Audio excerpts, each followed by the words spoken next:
não falem bobagens, porque a aula agora está sendo gravada. Deixa eu compartilhar a minha tela.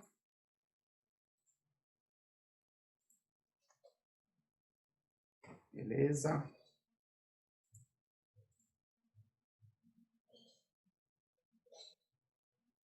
Bom, vamos lá. Então, dando continuidade à nossa aula passada, só explicando para vocês o seguinte, que a aula passada era para ter sido uma aula só.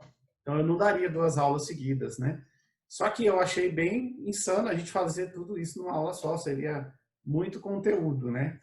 Na aula passada não estava, no programa, não estava o período interbíblico, e eu acho importante ter o período interbíblico, por isso que eu acrescentei o período interbíblico, e a gente acrescentou mais essa aula hoje.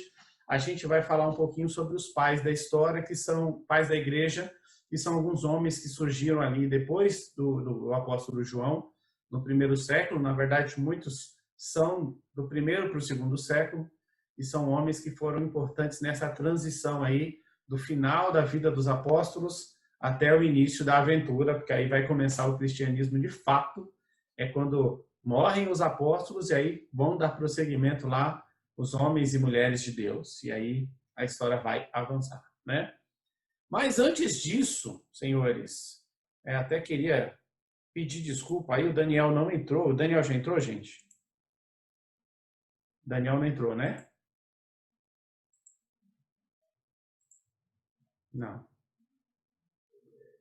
O Daniel, na aula passada, ele fez alguns comentários e quando eu fico aqui com a tela, eu não consigo ver os comentários. Então, vou até pedir aqui para vocês que quando tiver algum comentário, se vocês puderem, pode interromper, porque se a pessoa digitar, eu não consigo ver aqui enquanto eu tô dando a aula. Então, se tiver algum comentário aí, não tem problema nenhum, não. Abre o microfone aí, porque aí eu vou dar uma olhada lá, porque do jeito que está aqui eu não consigo enxergar. O Daniel fez alguns comentários sobre algumas coisas que eu falei e, de fato, eu fui lá revisar a aula e eu cometi algumas falhas e eu queria corrigir essas falhas hoje com vocês. A primeira delas é que eu vou falar menos, porque só eu falei na aula passada, né? Falei que nem um maluco. Então, eu não dei muita oportunidade, a gente não teve participação. Isso não está certo e essa aula agora vai ser diferente, tá bom? Então, o que eu queria corrigir aqui, primeira coisa, eu disse na aula passada que os escribas, e eu coloquei aqui, que foram grupos que surgiram após os conflitos do período intertestamentário. Isso está errado, não foi. O grupo dos escribas não surgiram no período depois do Império Babilônico. Ele já existiu há muito tempo, era uma função muito importante. O escriba, ele era um homem importante no reino, era um secretário, cuidava da documentação, ele era um guardião da lei. Além de fazer a parte de fazer as cópias da escritura, esse é o menor dos trabalhos dele, eles eram guardiões da lei. Os escribas, eles não eram exclusivos do povo judeu, nem de Israel, nem nada disso. Até os egípcios tinham escribas também. Então, eles eram responsáveis pela documentação, pelo arquivo, pela contagem, enfim, eles tinham diversas funções. É como se você pensasse hoje na política, ele era um ministro, ele era um cara importante lá no reino. Então, eu trouxe, por exemplo, Esdras, ele é um escriba muito importante. Perceba como Esdras foi fundamental, depois que acaba o cativeiro babilônico, Esdras é fundamental na reinterpretação da lei, no ensino da lei. Então, Esdras é um baita de um exemplo de um escriba anterior ao período intertestamentário. Mas existe o escriba muito antes, eu trouxe um versículo aqui para vocês, que está lá em 1 Crônicas 27 e 32. E Jonatas, tio de Davi, era do conselho, homem entendido e também escriba. 1 Crônicas 27 e 32. Então, a gente remonta aí o período de Davi. Esse tio dele, que era Jonatas, ele fazia parte de um conselho, ele era um homem entendido. Tudo bem que no contexto desse versículo aí foi péssima a atuação desse conselho, não deu bons conselhos para Davi, não. Mas era para vocês entenderem a importância da função escriba. Então, corrigindo a informação da aula passada, os escribas não surgiram no período intertestamentário. Então, por que eu falei do escriba? Porque o que surgiu? Foi que o escriba, nesse período, ele ganhou um status político e eles se tornaram um grupo, né? Os escribas se tornaram os doutores da lei. E aí eles mudaram. Quem antes eram homens que davam suporte para o rei, o povo de Israel deixou de ter rei. O judeu não tinha mais rei. Só sobrou, das 3 autoridades que tinham, os 3 poderes que tinha no povo de Israel, era o sacerdote, o profeta e o rei. Rei não tinha mais. Profeta também não teve, não houve profecia no período intertestamentário. Só sobrou quem? Só o sacerdote, que foram o único ofício que ficou, né? Do sumo sacerdote, tal, dos saduceus. Então, o escriba, ele acabou se tornando um doutor da lei, o status dele aumentou. E aí, nesse período de 400 anos, entre o Antigo Testamento e o Novo Testamento, ele se torna, então, um grupo político e que cometeram a falha de que, por estudar a Bíblia e se considerarem doutores da lei, eles se viram no direito de oprimir as pessoas e fizeram abuso desse conhecimento. Isso pode acontecer até hoje.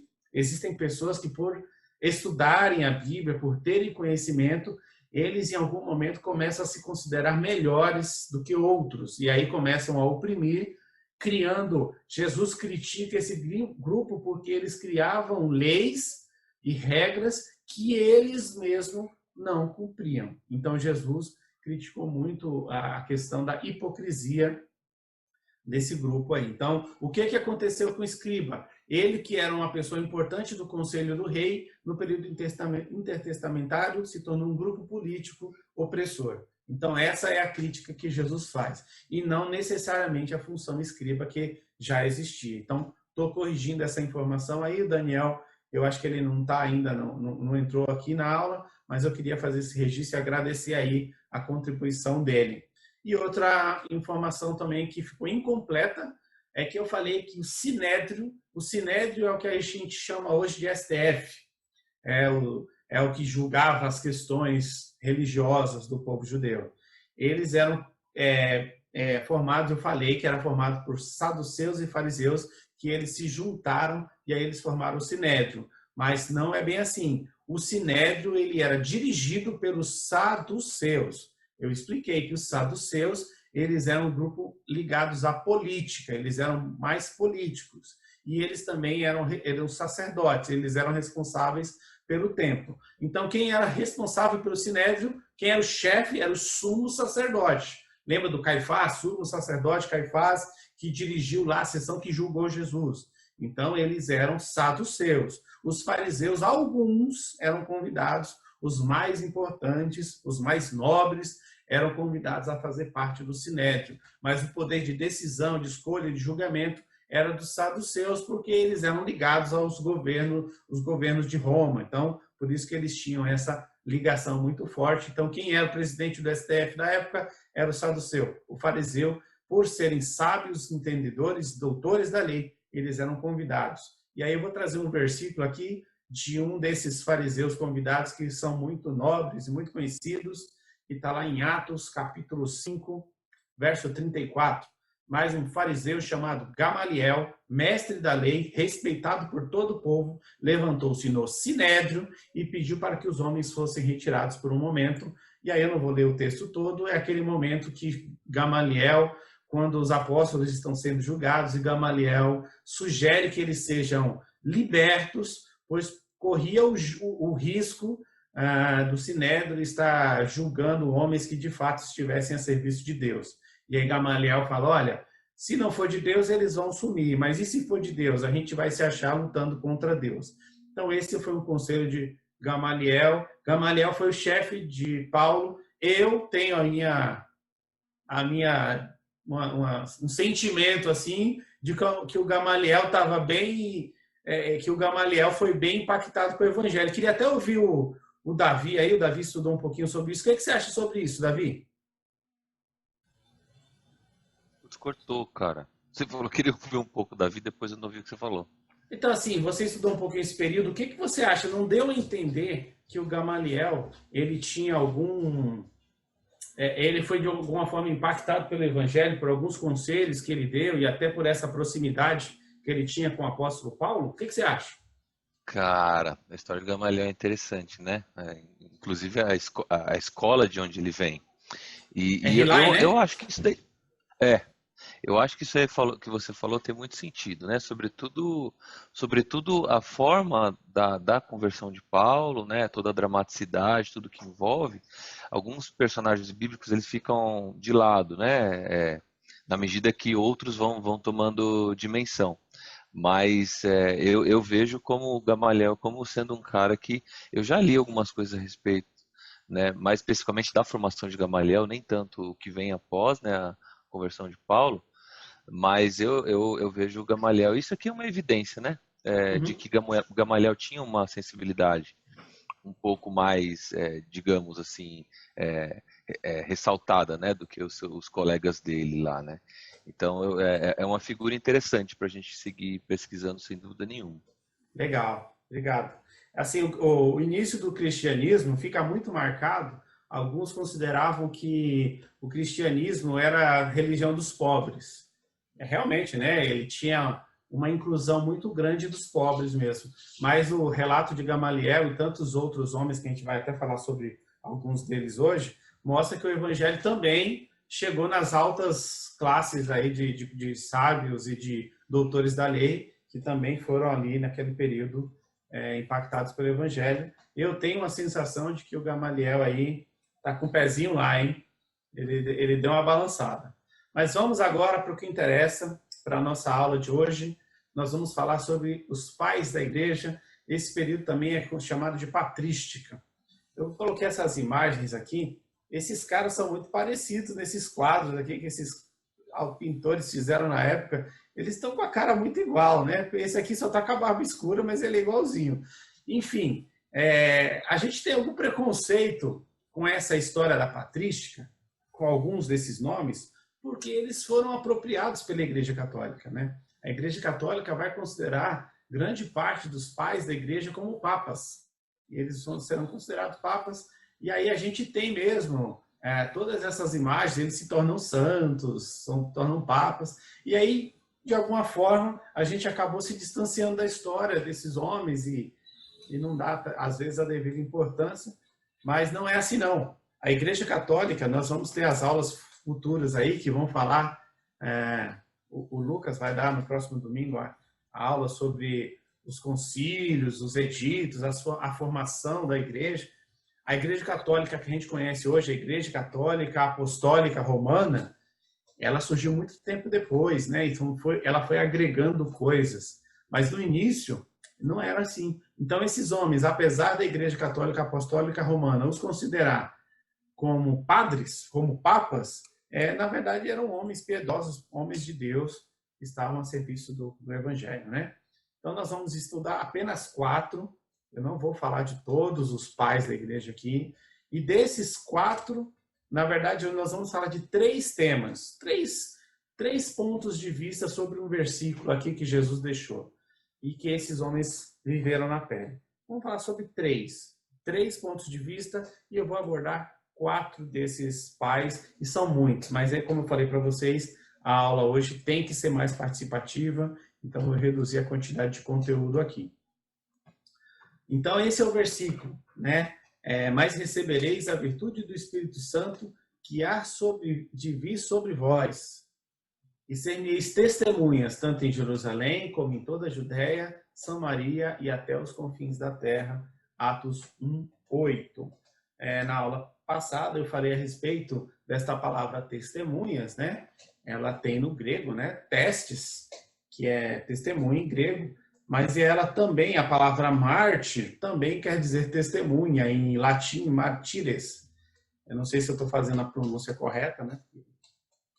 Faz tempo que eu não falo latim, mentira, nunca falei não. Mas eu não sei como é que pronuncia. Mas a ideia que a gente vai ver na prática é que quando Jesus estava colocando no contrato lá dos apóstolos que eles seriam testemunhas, vai fugir um pouco daquilo que a gente acha que é uma testemunha. Então a gente de repente pensa como testemunha alguém que vai falar, eu vou declarar aqui Jesus, quando na verdade o contrato era que esses homens realmente sofreriam o martírio mesmo, sofreriam pelo Evangelho de Cristo. E nós vamos ver isso agora nesses pais da igreja de hoje. O primeiro deles é Clemente de Roma, não tem muito escrito. E aí, o que vai acontecer a partir de agora, sala? A partir de agora, esta sala de escola bíblica dominical, ela vai deixar de ter o registro do que a gente falar aqui. Então, tudo que eu falar aqui, muita coisa do que eu falar aqui, eu não vou poder afirmar. Por quê? Porque não está escrito na Bíblia. A Bíblia deixou de ser escrita lá em Apocalipse, no ano 90. A partir de agora, a Bíblia não está sendo escrita mais. Nós vamos ter documentos históricos e alguns documentos eles não vão trazer precisão. Muita coisa é do historiador Eusébio de Cesareia, um homem importante daquela época, era um historiador. Nós vamos ter muita informação também de Flávio Joséfo, que era um historiador judeu, ele não é cristão, mas ele também traz muita informação daquilo que não está escrito na Bíblia. Então, nós vamos ter aqui, vocês vão perceber que a gente vai falar meio que, olha, por exemplo, eu não trouxe aqui para vocês como que foi a morte dos apóstolos, porque a Bíblia não narra como que eles morreram. E aí eu ia ficar perdendo um tempão aqui falando que Pedro foi crucificado de cabeça para baixo. Aonde está escrito isso, né? É a tradição, mas a gente não sabe, né? Então, muita coisa do que a gente vai falar aqui, a gente não tem o gostoso da Bíblia, né? A Bíblia disse. Quando a Bíblia disse, é gostoso falar, né? Você fala, a Bíblia falou. Aqui a Bíblia não falou, então a gente vai ficar mais ou menos. Clemente de Roma, ele é da época lá apostólica, ele conheceu os apóstolos, e aí existe aqui uma possibilidade de que em Filipenses, capítulo 4, verso 3, Paulo está falando sobre ele nesse versículo aqui.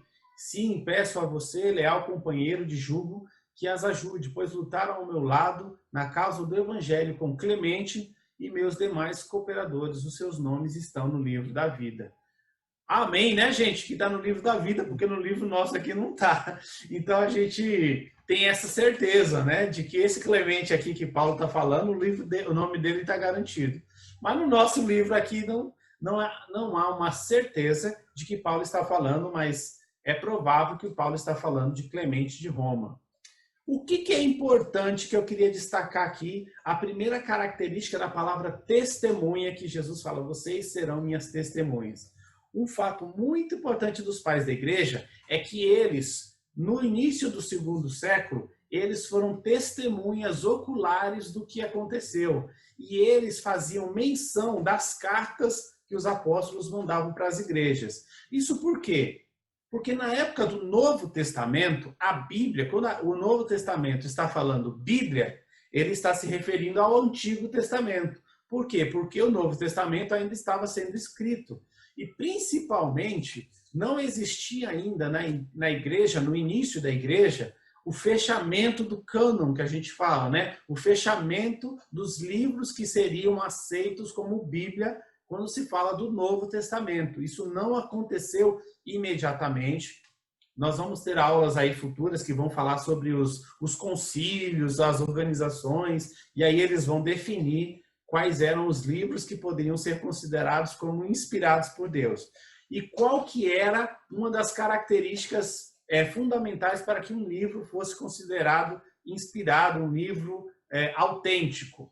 É que algum dos pais da igreja fizeram referência a esses livros. E aí a igreja, naquela época, dava autoridade para essas cartas. Então, as igrejas que iam transmitindo umas para as outras, dava autoridade. Por quê? Porque muito foi escrito naquela época. Surgiram muitos e muitos outros livros e que se diziam livros de Judas, livro de Barnabé, apareceram diversos escritos naquela época e muitos eram falsos, eram de pessoas. Vocês já viram, por exemplo, eu vi outro dia uma reportagem que o Bill Gates é um dos caras que é mais atribuído frases para ele que ele nunca falou. Então alguém pega uma frase e para ter impacto, para ter respeito, para ter aceitação, o que as pessoas fazem? Coloca lá, escreve a frase e fala que foi o Bill Gates que fez. Um outro cara que acontece muito isso também é o Arnaldo Jabor. Muitas pessoas falam alguma coisa, faz um texto e fala que é o Arnaldo Jabor. E esses autores já falaram, não foi eu que falei nada disso, não. Acontecia isso na época. Muitas pessoas escreviam cartas e diziam, né? São os pseudo-epígrafos, né? São cartas que falavam, carta de Pedro, mas não foi Pedro que escreveu, foi alguém que escreveu e está dizendo que foi Pedro. Para que essas cartas fossem autenticadas e consideradas inspiradas, estes pais da igreja, esses homens da virada do século, eles validaram os textos como verdadeiros. Por exemplo, Clemente de Roma conheceu o apóstolo Paulo. Então, a primeira característica da importância dos pais da igreja é o testemunho ocular. É parecido com o que a gente chama de testemunha hoje. O que a gente chama de testemunha? É uma pessoa que fala, não, eu vi, eu estava lá e eu vi que isso realmente aconteceu.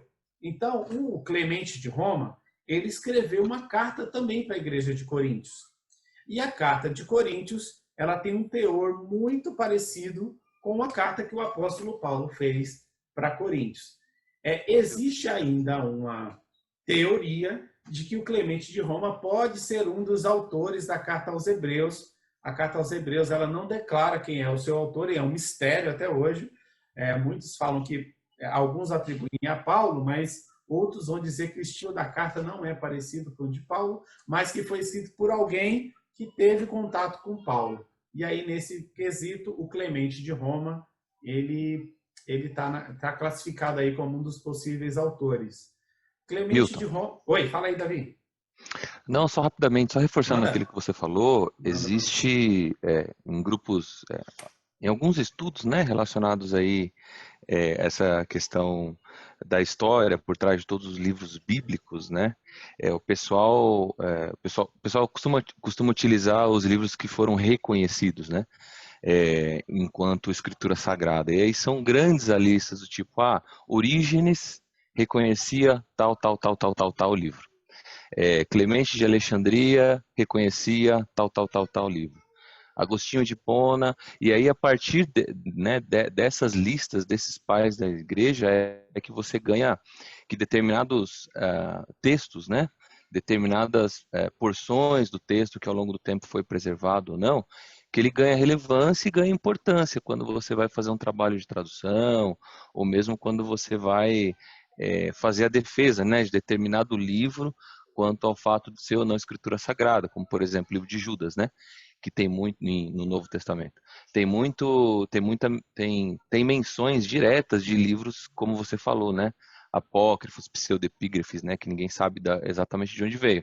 E aí o fato de alguns desses pais da igreja citarem ou terem ele como livros utilizados na comunidade deles na ocasião, ganha peso e importância para o reconhecimento dele enquanto escrito sagrado. Então, cada um meio que tem a sua lista, né? E eles meio que se combinam, e aí, enfim, quando a gente falar disso tudo, mas é a partir daí que você tem o Novo Testamento reconhecido inteiramente com os 27 livros que a gente tem hoje. Sensacional, sensacional, exatamente isso.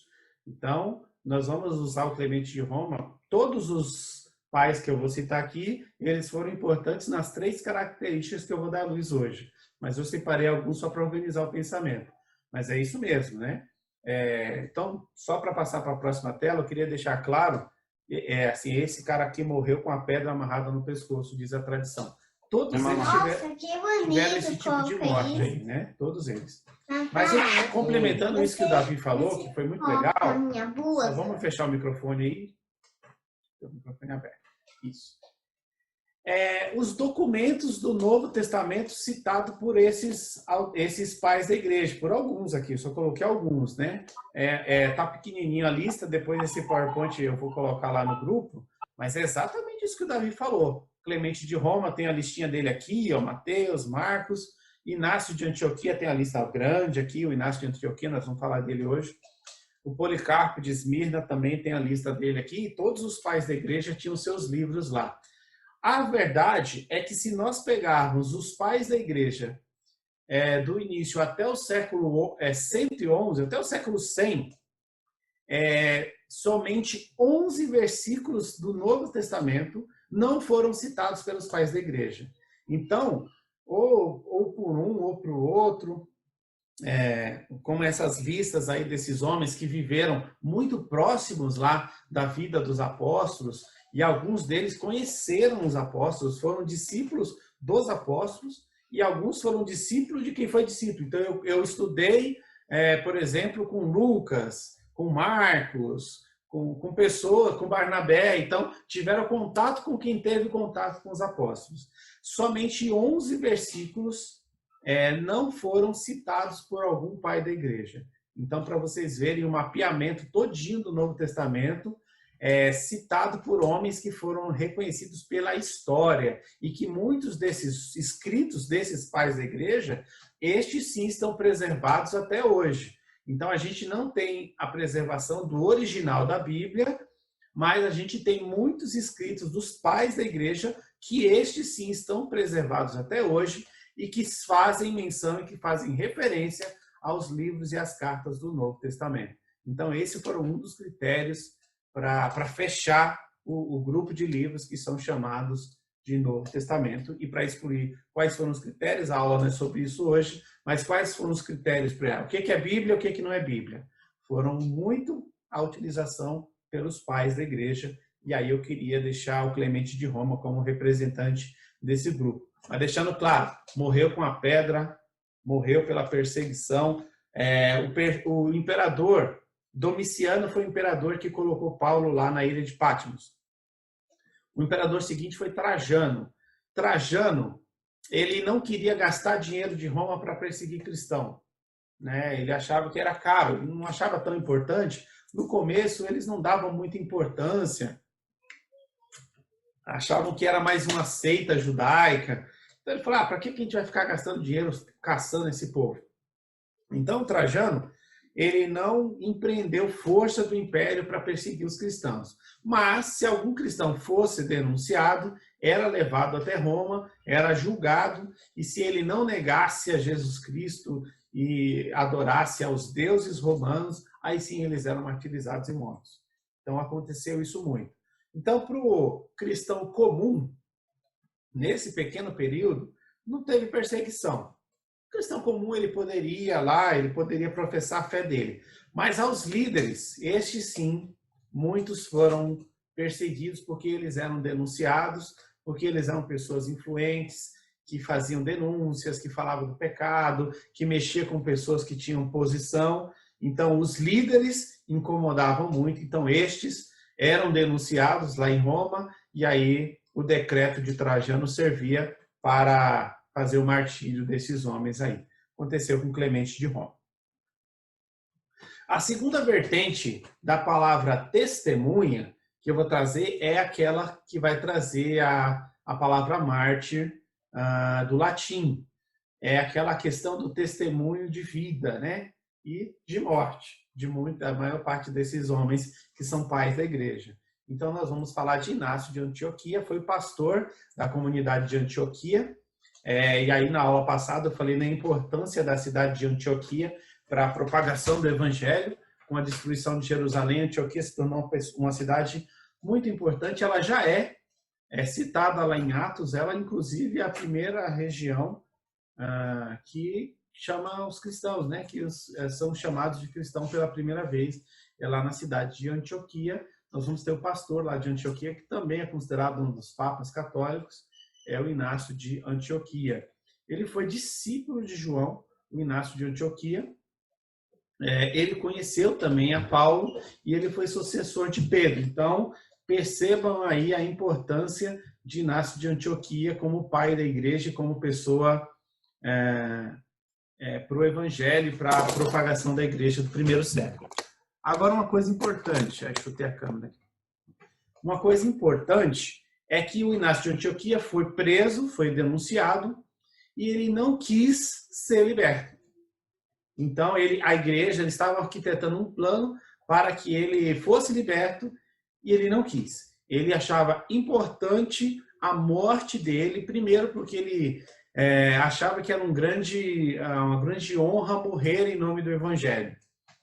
É muito contraditório isso para nossa cabeça hoje, imaginar que uma pessoa que tinha a possibilidade de ser liberto e decidiu não ser. é muito parecido com a atitude de Paulo. Paulo, ele seria liberto pelo governador Agripa, ele seria liberto, mas ele pede para ser julgado em Roma. Então, esses homens aqui, eles tinham, realmente, Paulo falava que não tinha a vida dele por preciosa, o morrer é lucro, o viver é ganho. Então, assim, são pessoas que vão dar o testemunho da questão do martírio mesmo. São pessoas que vão colocar a própria vida em prol da propagação do evangelho. Ele foi morto, Inácio de Antioquia foi morto em Roma, numa arena, comido pelos leões, e está aí, mais uma vez, os desenhinhos bonitinhos aí. Eu tenho certeza absoluta que o Inácio de Antioquia não foi comido desse jeito pelos leões, né? Então, vocês percebem aí a delicadeza e a fofura dessa imagem aí dele sendo comido pelos leões com um tercinho na mão. Não foi desse jeito, não. A coisa foi feia. Eu vi imagens mais feias, mas pelo horário eu não quis colocar essas imagens aqui para vocês. Era feio, gente. Era feia a situação de verdade. E aí, para falar dessa outra vertente, eu vou trazer um outro pai aqui, que é o Policarpo de Esmirna, uma igreja citada, né? Uma cidade importante, uma igreja importante, Esmirna, citada lá no livro de Apocalipse. E da mesma forma, o Policarpo ele foi denunciado, foi levado na frente do imperador, e aí o imperador fala assim, olha, ele já tinha idade já, né? Então perceba que o Policarpo já tinha mais de 80 anos quando ele está sendo julgado, e aí o imperador fala, ele considerava os cristãos como ateus, porque não cria no Deus de Roma. Então o cristão era ateu, para Roma ele era ateu. E aí falou assim, olha, Policarpo, se você falar abaixo aos ateus, eu te liberto. Aí o Policarpo se vira para os acusadores dele, lá para os romanos, e ele olha para os romanos e fala assim, ok, eu falo isso mesmo. Aí ele aponta para todos os romanos e fala abaixo aos ateus, apontando aos romanos, né? O imperador ficou pistola, ficou bravo. E aí, observe a frase, eu queria trazer essas duas frases aqui do Policarpo. Uma delas é, eu sirvo há 86 anos, eu sirvo a Jesus, né, 86 anos, e ele não me fez mal nenhum. Como eu blasfemaria contra o meu rei que me salvou? E, por fim, tem essa última oração dele, está um pouco reduzida, mas, Senhor Deus soberano, dou-te graças, porque me considerastes digno deste momento, para que, junto a teus mártires, eu possa ser parte do cálice de Cristo. Por isso te bendigo e te glorifico. Amém. Ele foi queimado vivo e fez questão de pedir que as suas mãos não fossem amarradas para que todos testemunhassem que ele não ia esboçar nenhuma reação ao ser queimado vivo. É bem impactante. Esse aí foi discípulo direto do apóstolo João, né? Foi direto. Esse foi direto. A igreja de Esmirna é bem, inclusive, elogiada lá nas cartas de Apocalipse. Ela foi uma das igrejas elogiadas. E aí, gente, eu trouxe aqui uma imagem que é a lista de 2021 da lista mundial de perseguição do site Portas Abertas. Quando a gente olha essa lista, eu fiquei um pouco impactado, vou confessar para vocês. Por exemplo, eu vejo a Colômbia na lista de países que mais perseguem os cristãos, eu vejo o México, coisa perto da gente, cada vez mais perto da gente. Nesse momento, e aí pensando nesses homens que a gente vê na história que são martirizados, e isso que acontece hoje, essa lista de 2021, eu queria que vocês abrissem os microfones e falassem para mim o seguinte, o que impacta na sua vida saber que agora, neste momento, existem cristãos que estão morrendo pelo Evangelho de Jesus Cristo? Aí eu quero ouvir vocês nessa hora. Ô Milton, eu gostaria de falar,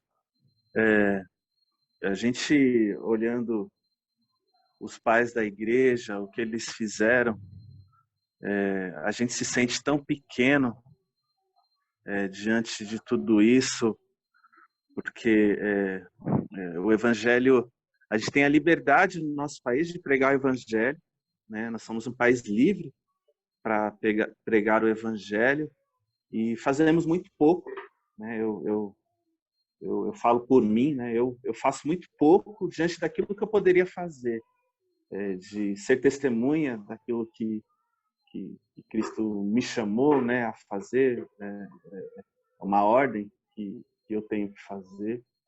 E olhando a igreja perseguida, a dificuldade e a alegria desses missionários que estão lá, entrando com Bíblias, que é um tráfico, né, em países que são dominados por gangues, né, como o México. O México é um país dominado totalmente por gangues, né, e onde é próximo da gente, onde o evangelho é muito pouco pregado. E esses homens, acho que merecem todo o nosso respeito, né? Eu me sinto muito pequeno, cara, muito pequeno, olhando tudo isso e saber, será que a gente pode se fazer uma pergunta: eu morreria hoje para pregar o evangelho? Né? Será que eu morreria hoje para falar do amor de Cristo? Então, eu me sinto pequeno num momento como esse. Tamo junto, Edson. Mas alguém, gente, o que te impacta? Todos esses irmãos nossos que estão passando por isso. Eu quero ouvir vocês.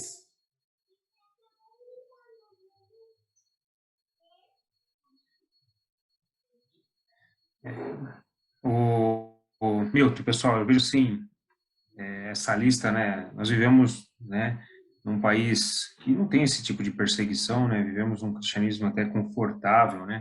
E antes de trazer essa tela, né, eu estava pensando aqui sobre os pais da igreja, né? Que a sua grande maioria, se não todos, né? Não tenho certeza se todos morreram por mártires, né? E todos morreram com convicção. E você pode perceber que naquela época o cristianismo estava assim, estava em formação, né? Então eles estavam com com os apóstolos, né? E vivendo ali bem próximo.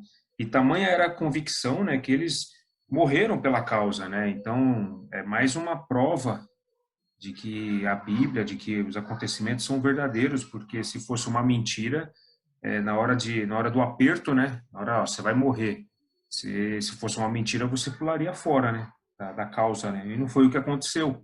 Então, isso, por um lado, fortalece a nossa fé. Você vê que tem provas, né? Nós não vivemos essa época, né?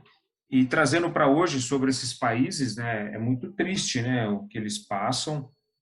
Nós não passamos nem, poxa, acho que nem 10%, nem 5% do que eles sofrem. Né? Lógico que no nosso dia a dia tem gente que debocha do cristianismo ou de qualquer outra religião, né? Então temos que estar preparados para poder falar de Cristo, para poder argumentar, né? Para poder refutar, porque cremos no que cremos, né? E assim, temos que orar, ajudar de alguma forma esses países, ajudar com missões, né, no sentido de poder o evangelho chegar e pedir a Deus para que possa trabalhar em nossas vidas para poder também no nosso dia a dia falar de Cristo para as pessoas através de nossas vidas, através do nosso testemunho, né? Esse é o meu comentário. Sim, show de bola, Júnior, é verdade. A grande importância da morte desses homens é que o testemunho da vida deles e de morte deu veracidade e deu autenticidade para o movimento cristão. Então, muitos movimentos existiam na época, mas poucos deliberadamente se entregavam à morte. Hoje em dia, em alguns locais, falar que é cristão é bonitinho, né? É moda, é pop, né? Falar que é cristão, coloca uma faixinha de Jesus na cabeça, coloca uma camiseta, tal. Então, algumas pessoas entendem isso de uma maneira bacana. Nós estamos falando de uma época que se declarar cristão era colocar a própria vida em risco. E nenhum grupo faria isso se não tivesse plena convicção do que está fazendo. Não é um grupo de lunáticos, é um grupo de pessoas de diversas regiões diferentes e que estavam impactadas pelo evangelho, que colocaram a cabeça lá à prova. Então, realmente, é a segunda vertente da palavra ser-me-eis testemunhas que Jesus falou em Atos 8:1. A primeira é que eles testemunhariam, né, os textos e os versículos bíblicos. E o segundo é que eles seriam testemunhas com a morte deles, e a morte deles impactaria muitas pessoas e daria muita veracidade para o movimento cristão. Aí, nesse momento, eu queria dar uma pausa na nossa aula, para a gente não olhar a história e achar que ela não faz sentido hoje, porque a história está presente, a história aconteceu no passado, mas ela impacta a nossa vida hoje. Queria pedir que algum irmão fizesse uma oração agora especificamente pela igreja perseguida e por aquele missionário. Hoje nós estamos no conforto na nossa casa, tendo uma aula de escola bíblica, e tem gente hoje que está arriscando a própria vida pelo evangelho. Queria que algum irmão abrisse o microfone e fizesse uma oração agora especificamente pela igreja perseguida. Eu posso orar? Vamos lá? Vamos orar então. Deus, conversamos com o Senhor nesse momento, Pai, clamamos por todos aqueles que estão arriscando a vida em favor do Evangelho. Nós, Pai, que somos tão inspirados por exemplos como esse que acabamos de ver, pessoas que, usadas pelo Senhor, não reconheceram, Pai, não se consideraram nem sequer morrer igual a Cristo, fosse algo que deviam se apegar. Pessoas que realmente entregavam a vida, Pai, por amor ao Senhor. Nós nos constrangemos, Pai, como pessoas e homens modernos, como somos, toda essa situação, Pai, que tiveram que passar para que o Evangelho chegasse até nós no dia de hoje. Somos gratos, Pai, por todos estes homens que o Senhor moveu. Clamamos, o mínimo que podemos fazer, Pai, clamamos por Tua misericórdia, por Tua graça, por Tua provisão ao coração de cada pessoa que está nesse momento, que está nesse último mês, que está, Pai, se esforçando ao máximo para pregar o Evangelho, para permanecer firme, Pai, mesmo com todas as provações. E que o Senhor mova o nosso coração também, para sempre lembrar disso, Pai, nas nossas orações, para sempre lembrarmos disso durante o nosso dia a dia.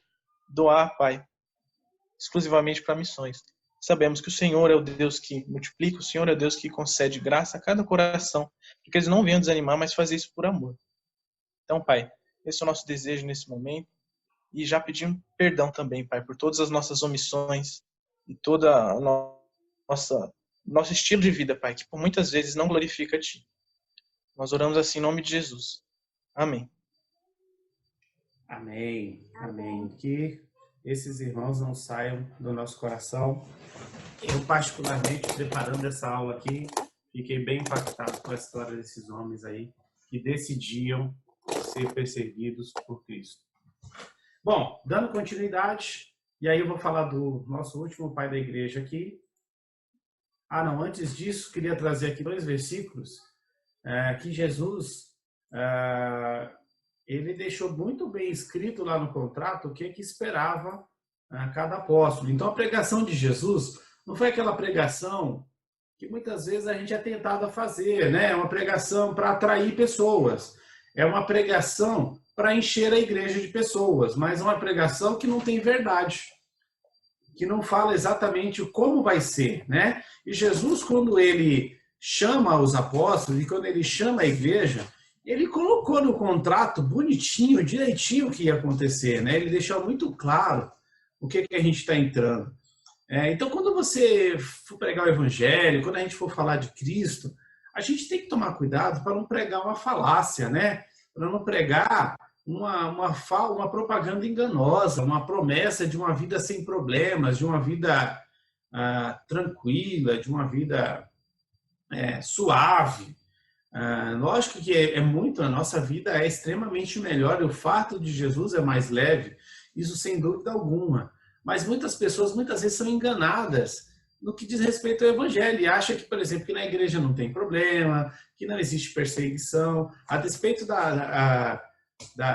do Brasil ele não ter a perseguição religiosa, como a gente mencionou agora há pouco, existem dificuldades, sim, em ser cristão no Brasil, né? Existe a questão das ideologias, das políticas, da dificuldade que muitas vezes a gente cada vez mais tem encontrado de pregar o evangelho.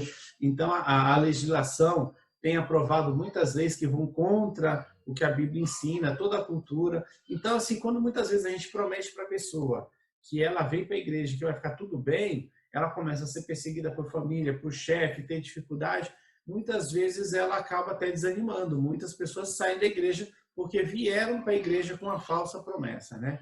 E Jesus não fez isso, não. Quando Jesus convocou todo mundo, ele deixou muito bem escrito o que aconteceria. Então, vou trazer textos super conhecidos aqui, né? Bem-aventurados serão vocês quando por minha causa os insultarem, perseguirem e levantarem todo tipo de calúnia contra vocês.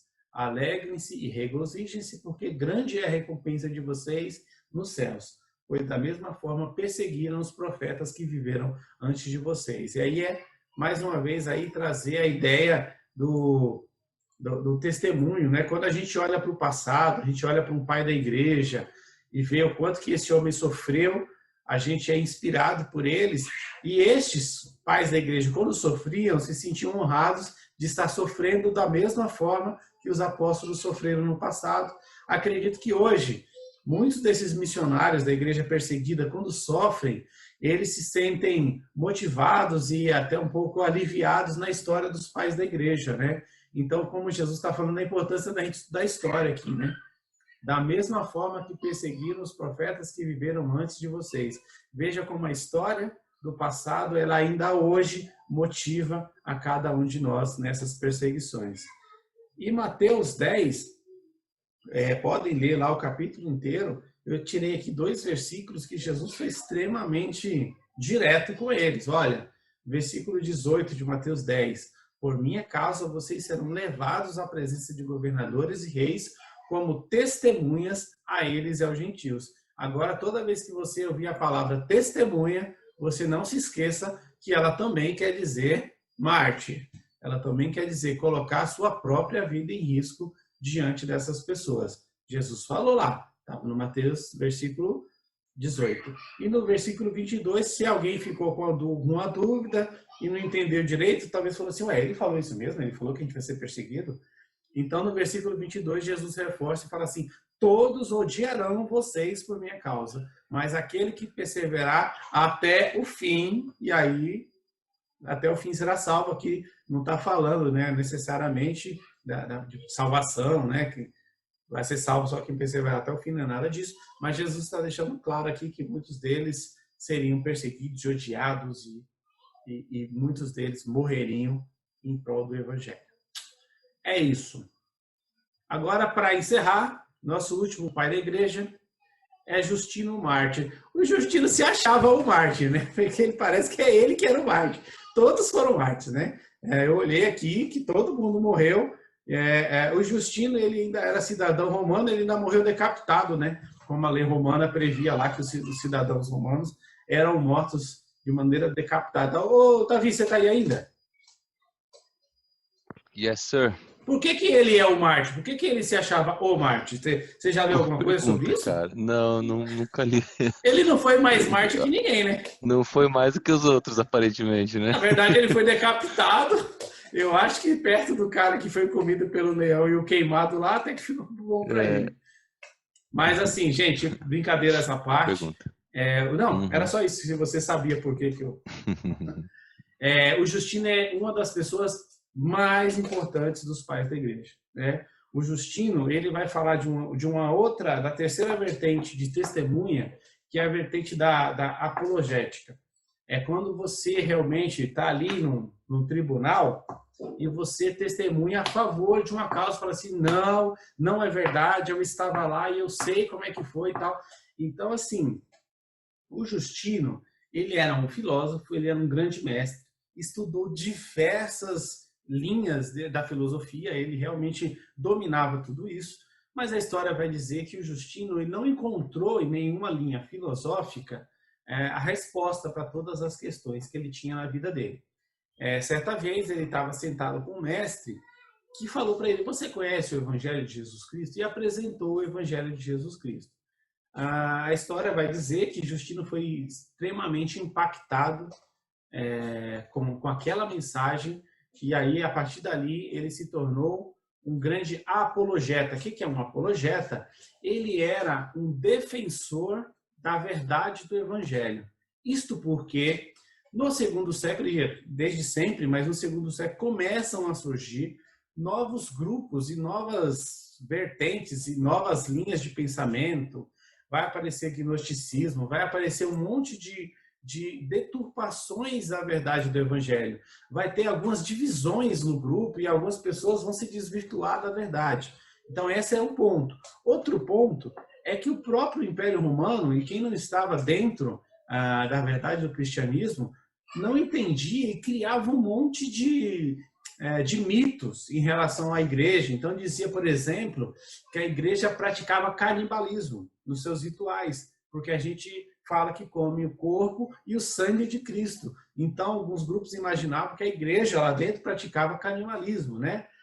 Outros falavam que existiam alguns rituais sexuais nos cultos porque eles eram fechados, né? Então, assim, tudo aquilo que era fechado, eles entendiam que está acontecendo alguma coisa estranha aí dentro, por que esse culto é fechado? Então, o Justino, a pessoa do Justino, eu quero usá-lo para falar a respeito daqueles pais da igreja, e ele não foi o único, houveram diversos pais da igreja que foram defensores da verdade, foram apologetas, eles faziam debates, eles iam perante as autoridades. O Justino, por ser um homem nobre, um grande mestre da época, ele tinha acesso às autoridades, ao governo romano, ele foi lá desmentir, falar assim, não, a igreja não faz nada disso não. Ele vai dizer que ele fez um debate com Crescente, que era ele era um filósofo estoico, então ele tinha uma outra lente, estoicismo, né, uma outra vertente filosófica, e o Justino Marte teve um debate com Crescente. Crescente é o nome do cara. E aí o Justino, a história vai dizer, a tradição vai dizer que o Justino venceu o debate.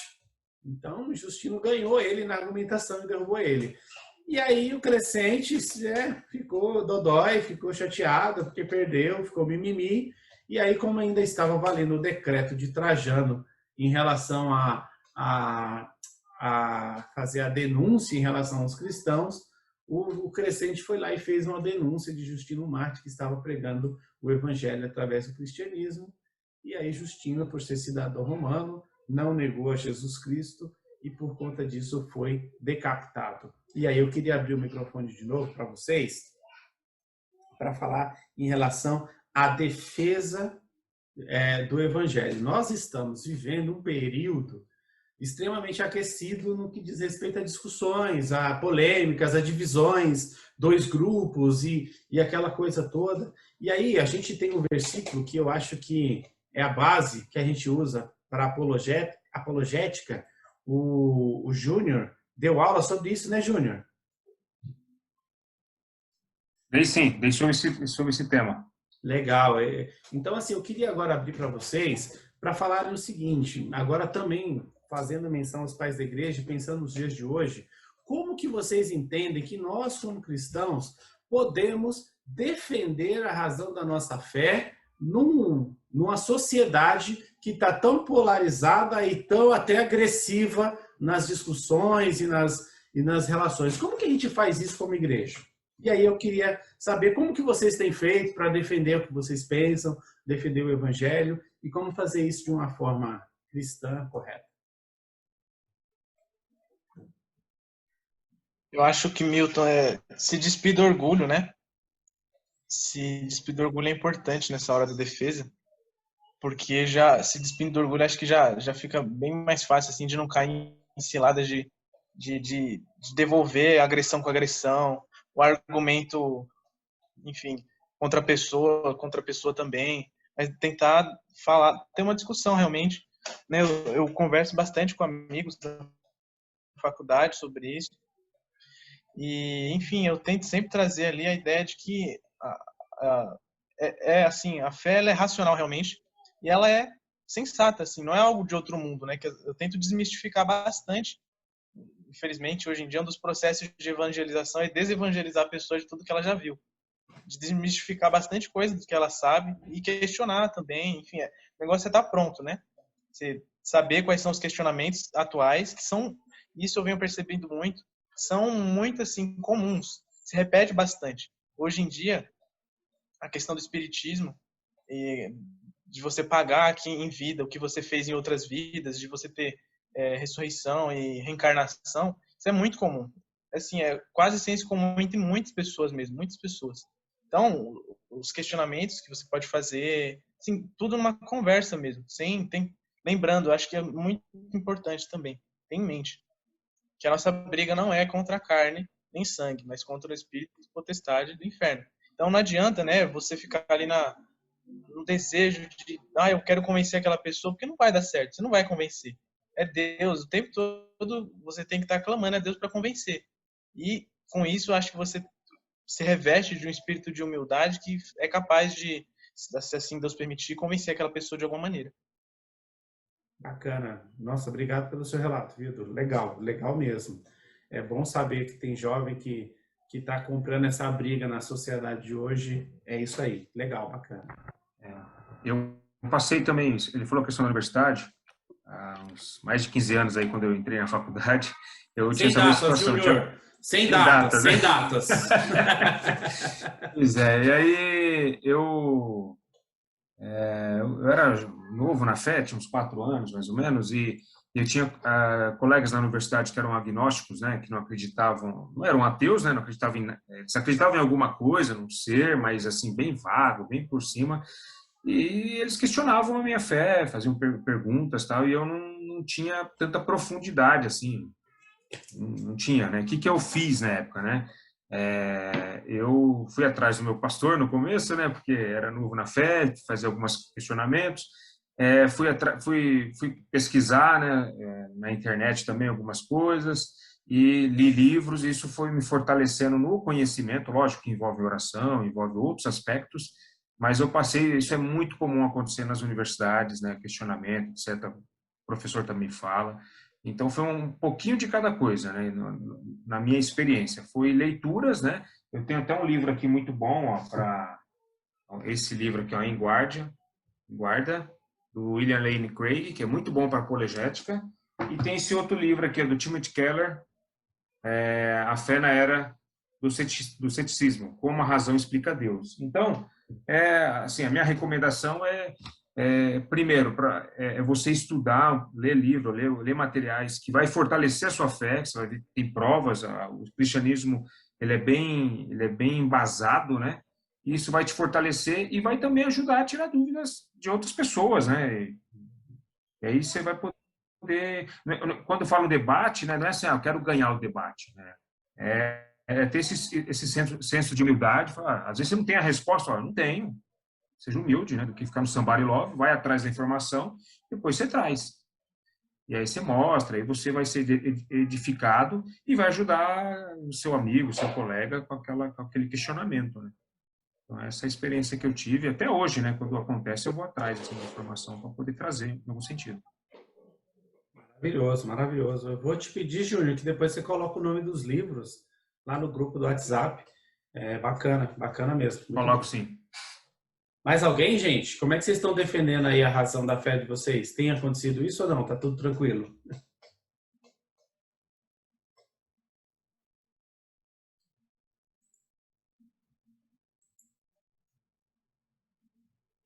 Oi, Milton. Oi. Tá me ouvindo? Tô ouvindo sim. Então, olhando para esse texto, né, que você colocou, acho que é muito importante essa parte até que está em vermelho, responder a qualquer que lhes pedir a razão da esperança que há em você. Muitas vezes a gente quer responder sem ter sido perguntado nada, né? Então a gente age sem sabedoria. Eu falo porque eu já fiz isso, com vergonha, né? De assumir. Tá comentando os posts aí, né? É verdade, já fiz muito isso sem sabedoria, mas graças a Deus que Ele nos corrige e nos mostra, né, como agir. Então, de tudo isso que o Vitor falou, né, santificar Cristo no coração, deixar o orgulho de querer vencer o debate, estar certo, né, mas estar preparado sim para responder, mas para trazer esperança, a razão da esperança, e não simplesmente vencer um debate teológico ou querer mostrar que sabe, né? E sempre com mansidão e respeito. Então, acredito que isso a gente vai aprendendo com o tempo, com a busca diária, né, de sabedoria em Deus e com muita humildade também. Verdade. Não que a gente não vai errar, porque acabamos caindo em ciladas muitas vezes, né? Mas Verdade. sempre buscando a glória de Cristo mesmo e a edificação das pessoas. Então, acho que essa é uma busca diária, né? Até Verdade. que ele venha, a gente tem que fazer assim. Então, assim, já encerrando a nossa aula, é importante fechar aqui, estou fechando com Justino Mártir, o apologeta, para dizer que religião se discute, né? Então, a gente às vezes não quer nem falar, não vou discutir religião, tal. Não, religião se discute sim, mas é só seguir aqui o roteirinho de 1 Pedro 3,15, né? Então, ele dá um roteirinho bacana de como que a gente faz uma boa apologética, né? Antes, ele já começa com antes de mais nada, santifique Cristo como Senhor no seu coração. Sem Jesus Cristo, às vezes a gente quer discutir, mas a gente nem está bem com Deus, né? A gente nem está lá firme com Deus, a gente nem está santificado, nem tem uma vida santa. Aí o cara que não tem uma vida santa vai querer defender o evangelho, é melhor você nem falar que é cristão, cara. Você fica na sua, né? Porque se você não está dando um bom testemunho lá no seu ambiente, você é um cara podre lá, você é zoado. E aí você vai querer falar que agora se é cristão, vai querer debater religião lá, vai dar ruim, né? Porque o teu testemunho, a tua vida fala tão alto que ninguém ouve o que você fala. Então, antes de mais nada, santifique Cristo como Senhor no coração. Estejam sempre preparados. E aí eu coloquei um grifo no preparados, porque é estudar mesmo, estar preparado, né? A gente tem que estar pronta para fazer isso. E aí a questão que a Rosângela coloca, qualquer que lhes pedir, né? Não vamos ficar arranjando briga por aí. Mas se alguém chegar e te perguntar, você tem que responder. Uma vez eu trabalhei com um ateu, e aí quando eu me apresentei como cristão para ele, ele falou, você vai ficar me evangelizando não, né? E aí eu disse para ele, falei assim, eu não vou responder nada que você mesmo não vai me perguntar. E não sei quem é que lida com o ateu aqui, que tem um ateu por perto, eles não param de fazer pergunta, né? O ateu está o tempo inteiro te fazendo pergunta. Então, geralmente as pessoas para quem você mais fala do evangelho são para eles, porque eles querem toda hora te pegar. Na verdade, eles querem se justificar. E aí eles ficam tentando te pegar. E aí é bacana que você tem um bom caminho para pregar e defender a sua fé.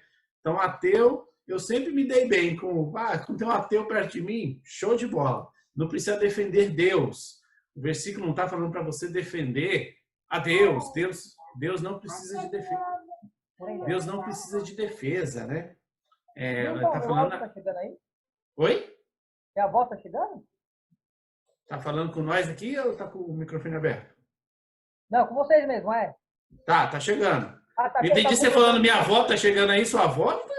Não, minha voz. Tá no túnel, Lu? A avó chegou, a avó não, mas a voz chegou. Não, é porque eu ia fazer um comentário, a questão da apologética. Fala aí, doutor. Assim, para ficar claro, né, eu já dei a outra matéria junto com o Júnior, só um comentário rápido. A gente vive uma sociedade do conhecimento. Né? Se a gente não tiver o conhecimento, não adianta. Mas é duas coisas importantes. O evangelho precisa fazer sentido para a nossa vida. Então, ela tem que ser claro no sentido de fazer sentido. Porque Cristo morreu e essas coisas. Porém, como a gente vive a época do conhecimento, se esse sentido não estiver conectado com aquilo que de fato é verdade, as pessoas saem fora. Né? Porque se a gente vive a época do conhecimento, mesmo com esses negacionismos, esse tipo de gente, ainda assim, a gente precisa saber falar do que a gente acredita, né? Quem foi Jesus? Eu tenho que saber. E que, de fato, ele existiu e teve essas informações.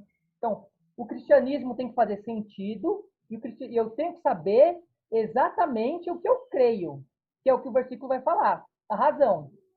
É só isso que eu queria fazer um comentário rápido. Show de bola, verdade. É por isso que o roteirinho do versículo aqui é que é sensacional. É a razão, né? A Bíblia nunca pediu para a gente seguir cegamente sem saber o que a gente está fazendo. Estuda, tem uma razão, tem um propósito, né? E, por fim, a aula não é sobre... O tema, né? Apologética é sensacional, apologética, né? Muito bom. Mas é só para fazer esse grifo final aí do Justino como um apologeta, defensor do evangelho. Ele tinha muito conhecimento, era um estudioso, era um sábio. Ele conhecia a filosofia e por isso ele fazia link entre a filosofia e o evangelho. Foi uma pessoa muito importante. E o que é mais legal, só para encerrar, façam isso com mansidão e respeito, né? Façam isso com mansidão e respeito. Pudesse grifar isso aqui, e deixar todo dia, como abrisse o Facebook, a gente colocar essa expressão aqui para os cristãos, olha, mansidão, mansidão, mansidão, fruto do Espírito Santo, mansidão, né? Tá tendo briga, precisa brigar, precisa sair fazer inimigo, todo mundo parando de falar um com o outro. E às vezes não é nem por causa do evangelho, né? Por causa de política, o que é mais terrível ainda. Mas é mansidão, você quer defender o seu ponto de vista, é legal, não tem problema. É bom fazer as coisas com consciência, com sentido. Mas na hora de pôr a tua opinião, tem a mansidão. Esses homens, todos foram martirizados. Todos eles foram apologetas, todos os pais da igreja foram defensores da fé. E todos morreram de modo manso, entregaram a própria vida, não reagiram, não tinha atitude lá dos zelotes, não eram guerreiros agressivos, nenhum deles, todos eles se entregaram como ovelha ao matador, né? Então, a mansidão, o respeito, a tranquilidade na hora de pregar o evangelho, ninguém vai ganhar, como já foi falado aqui, a gente não tem que ganhar a briga, né? A gente não tem que ganhar a discussão, a gente tem que pregar o evangelho e deixar o Espírito Santo ir lá e falar. O que não dá é para você querer discutir sem ter conhecimento, você está preparado, aí você vai ser envergonhado. Se você pegar algumas religiões aí, os caras dominam o que eles acreditam. Se você não dominar, aí vai ser envergonhado, é melhor ficar quieto, né? Gente,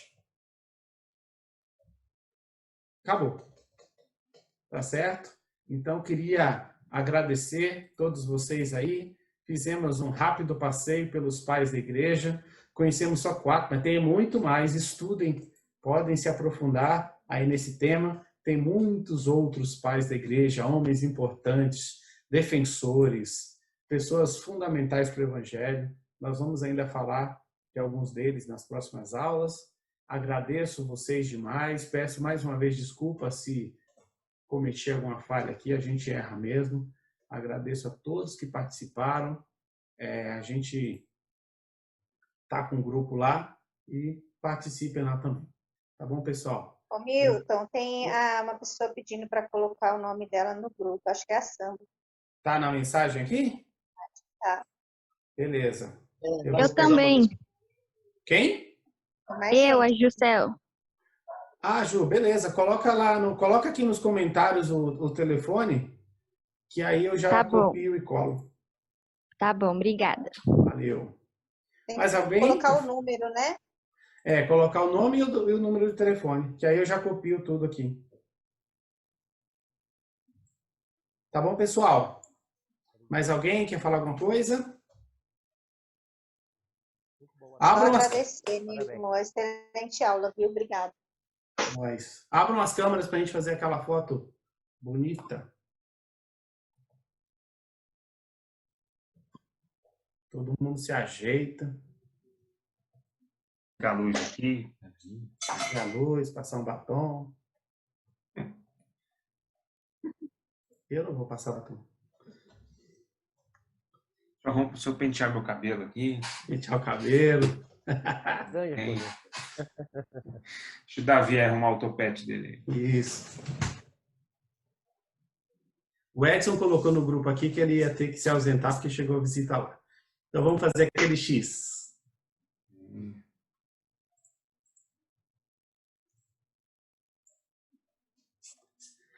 Beleza, gente? Obrigado mais uma vez pela participação de todos vocês. Domingo que vem tem mais. Tchau, tchau. Um abraço, gente. Tchau. Boa semana. Tchau. Tá, até mais. Tchau. Boa noite a todos.